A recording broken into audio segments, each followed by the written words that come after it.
Selawatan dian nggih. Katusnya biar semangat lagi. Mudah-mudahan tambah barokah semuanya.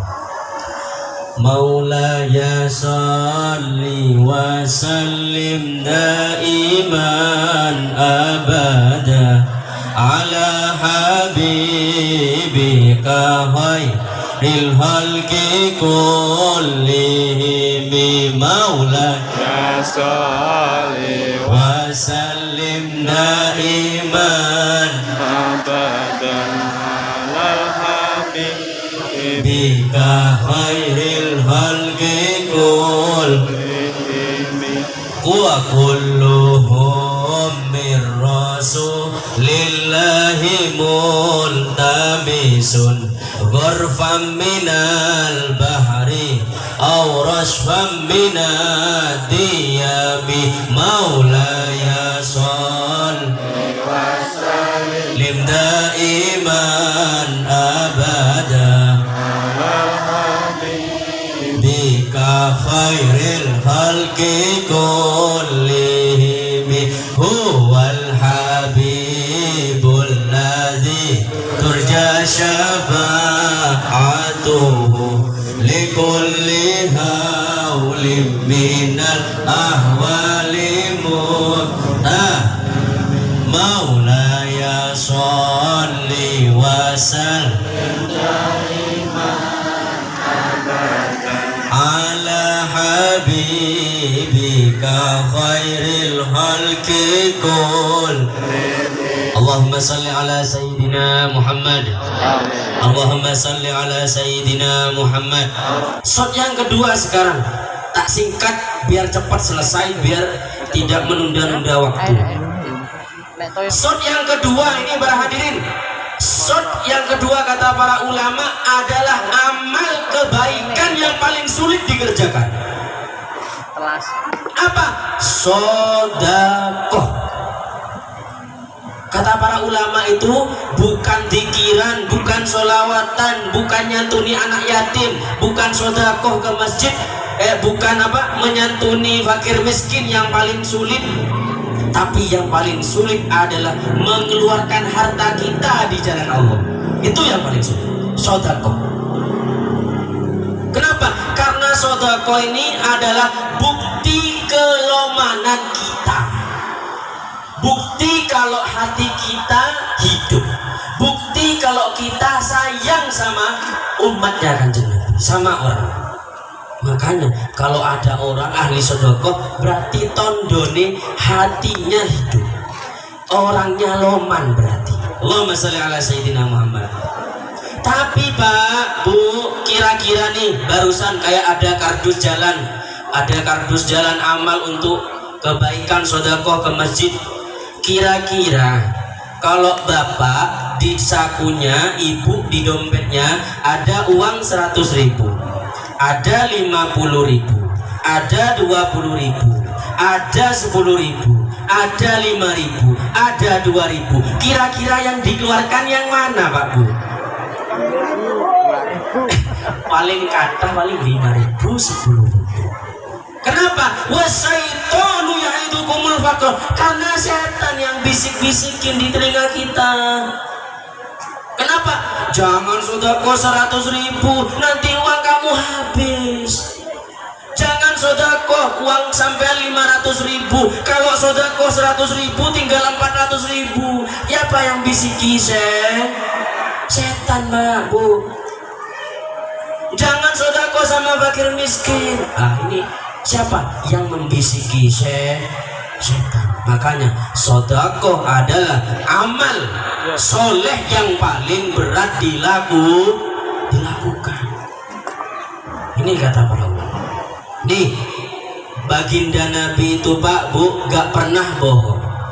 Baginda Nabi guyonnya kenyataan, guyonnya serius. Makanya Kanjeng Nabi itu dijuluki kata para ulama jami'ul kalim. Omongannya dikit tapi bermanfaat.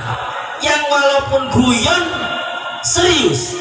Seperti nenek-nenek tanya sama Nabi, Nabi saya masuk surga enggak? Kata Kanjeng Nabi, kamu nenek-nenek gak masuk surga. Nangis nenek-neneknya. Dipanggil lagi sama kanjeng Nabi, sini nek, maksud saya nenek gak masuk surga. Kalau nenek masuk surga gak tua nek, maksudnya umurnya muda lagi nek. Akhirnya neneknya senyum. Loh, kanjeng Nabi guyonnya senyum. Apalagi kanjeng Nabi apa sumpahnya kanjeng Nabi? Inilah aksimu ala salasatin. Saya bersumpah atas 3 hal. Kalau sang kanjeng Nabi sudah bersumpah, pasti terjadinya, pasti kenyataannya. Ini kanjeng Nabi sumpahnya. Apa sumpahnya kanjeng Nabi yang pertama? Tak bacakan langsung dari kitabnya. Apa? Yang pertama, mazulima abdun bimadlamatin. Tidaklah seseorang itu dizolimi dengan perbuatan dolim. Ada imam dicaci karena sering imami, ada RT atau RW yang dicaci karena disering mengkorupsi, atau pejabat karena sering mengkorupsi padahal tidak korupsi, ada ibu atau bapak yang sering dimaki-maki, dicaci maki dengan perbuatan orang lain. Ibu itu kan dizalimi namanya. Apa kata baginda Nabi? Fasobaro alaiha. Tapi orangnya yang didolimi itu sabar, tabah. Ya wes rapopo dicaci, ya wes rapopo didolimi, wes rapopo diolok-oloki. Apa kata baginda Nabi? Kalau dia sabar, illa wazadallahu izzan wa rifatan. Tidaklah kecuali Allah akan mengangkat derajatnya di sisi Allah Subhanahu wa Ta'ala. Kalau nggak percaya, kiai-kiai Pak, kiai-kiai itu banyak yang dicaci maki loh. Nggak di Jawa, nggak di Sumatera, nggak di Kalimantan, banyak yang dicaci maki. Mobilnya nyartok paling noyol, paling gitu, paling akeh tuyuli, paling korupsi, paling metan. Tapi kiai semakin mulia, namanya sepaling tinggi, semakin harum. Kenapa? Kiai sabar din. Makanya sesuai janjinya kanjeng Nabi, illa wazadahullahu izzan wa rifatan, semakin diangkat derajatnya sama Allah Subhanahu wa Ta'ala. Ini sumpahnya kanjeng Nabi. Makanya kalau bapak sama ibu dicaci, dimaki, dihina, direndahkan, difitnah, sabar. Sabar, pasti akan diangkat derajatnya oleh Allah Subhanahu wa Ta'ala. Nih yang kedua, apa? Ma fataha abdun baba mas'alatin. Tidaklah seseorang membuka pintu minta-minta, pintu ngemis, pintu ngamen. Ada orang ngamen dengan tujuan minta-minta. Walaupun kita tidak boleh menghina orang yang minta-minta, gak boleh. Kita tidak boleh mencaci siapapun dari umatnya kanjeng Nabi, gak boleh. Walaupun kelihatannya hina, walaupun perlakuannya tidak baik, gak boleh menghina. Apa? Kalau ada orang yang membuka dirinya untuk minta-minta sama orang lain, kata kanjeng Nabi, apa? Illa wafatahallahu alaihi sab'ina baban min abwabil faqri. Tidaklah Allah akan membuka untuk dirinya yang minta tadi, yang ngemis-ngemis tadi, 70 pintu kefakiran. Bukan semakin kaya, semakin fakir orang yang minta-minta itu Pak. Kaya ya sekarang banyak yang apa, sebagai profesinya sebagai pengemis, bahkan punya mobil, tapi tidak ada ketenangan, tidak ada keberkahan di dalamnya. Kenapa? Sesuai kata kanjeng Nabi, apa? Orang yang minta-minta, Allah akan bukakan kepadanya 70 pintu kefakiran. Na'udzubil, mudah-mudahan sugih kabeh. Amin Allahumma. Yang terakhir nih berkaitan dengan sedekah. Apa kata baginda Nabi? Mana kosomalun min sedekah. Sedekah uang, beras, harta, semuanya yang kita sedekahkan, mana kosomal, tidak akan pernah kurang sedikit pun. Tapi kata baginda Nabi dalam sumpahnya diakhiri dengan khusus sedekah, bal yazdad, bal yazdad, bal yazdad. tapi sedekah yang dikeluarkan semakin tambah, semakin tambah, semakin tambah banyak. Amin Allahumma. Makanya orang yang ahli sedekah semakin kaya biasanya. Walaupun orangnya sedekah sebisanya, seakan-akan kalau di mata orang pelit walaupun dia kaya hanya sedekah 100.000 misalkan, tapi itu sama Allah semakin berkah hartanya, semakin tambah banyak. Karena apa? Sesuai janji baginda Nabi, orang yang sedekah, ahli sedekah, hartanya semakin ditambah. Amin Allahumma amin. Aslinya ada cerita Pak tentang sedekah. Tak buka sedikit aja, tak singkat.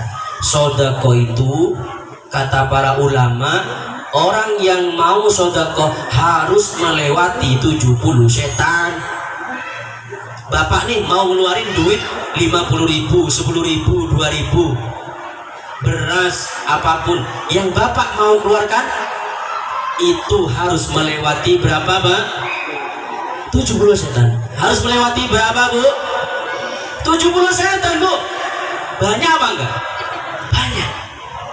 Kata Habib Ali Al-Habsyi ketika menerangkan bahwasanya orang itu harus melewati 70 setan ketika mensedekahkan hartanya, santrinya ada yang nyeletuk, ada yang mau nantang, Habib Ali, saya gak percaya orang yang sedekah harus melewati 70 setan. Saya gak percaya.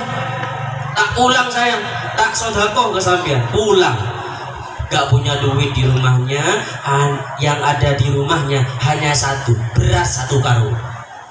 Punya beras 1 karung di dapurnya. Apa? Diangkat berasnya Pak Bu, dipikulnya di punggungnya sama bapak ini, mau dikasih, disedekahkan kepada Habib Ali Al-Habsyi, pengarang Simtud Durar. Ketika sudah melewati dapur, lewang tamu sudah dilewati, tiba-tiba di depan pintu disetop oleh istrinya. Apa kata istrinya? Bapak, mau dibawa kemana berasnya? Adik, orang yang sedekah itu harus melewati 70 setan. Saya harus buktikan sama Habib Ali Al-Habsyi kalau saya itu bisa terbebas dari setan. Kata istrinya, Bapak, yang dikatakan sama Habib Ali Al-Habsyi benar. Tapi kalau Bapak mensedekahkan berasnya semuanya yang 1 karung, besok kita sama anak-anak kita mau makan apa? Besoknya lagi mau belanja apa? Kita gak punya uang Bapak. Apa katanya? Kata suaminya, apa? Waduh, benar ternyata kata Habib Ali Al-Habsyi, orang yang sedekah harus melewati 70 setan. Hanya beras yang tadi dipikulnya dikembalikan ke dapur sama sang suami. Ketika itu juga kembali ke majelisnya Habib Ali Al-Habsyi. Habib, apa? Benar, orang yang mau sedekah harus melewati 70 setan. 69 setan saya sudah lewati Beb, tapi setan terakhir saya tidak bisa lewat Beb, ibunya setan Beb. Maksudnya ibunya digoda oleh setan, bukan ibunya Wak, jangan sampai mungkin jenengan dibenci sama ibunya, ampun. Ibunya digoda, bapaknya tidak digoda, yang digoda adalah ibunya. Ini menunjukkan bahwa sedekah adalah amal perbuatan, amal kebaikan, amal soleh yang paling sulit dikerjakan. Terakhir, jadi shot yang pertama apa Bu? Yang kedua apa?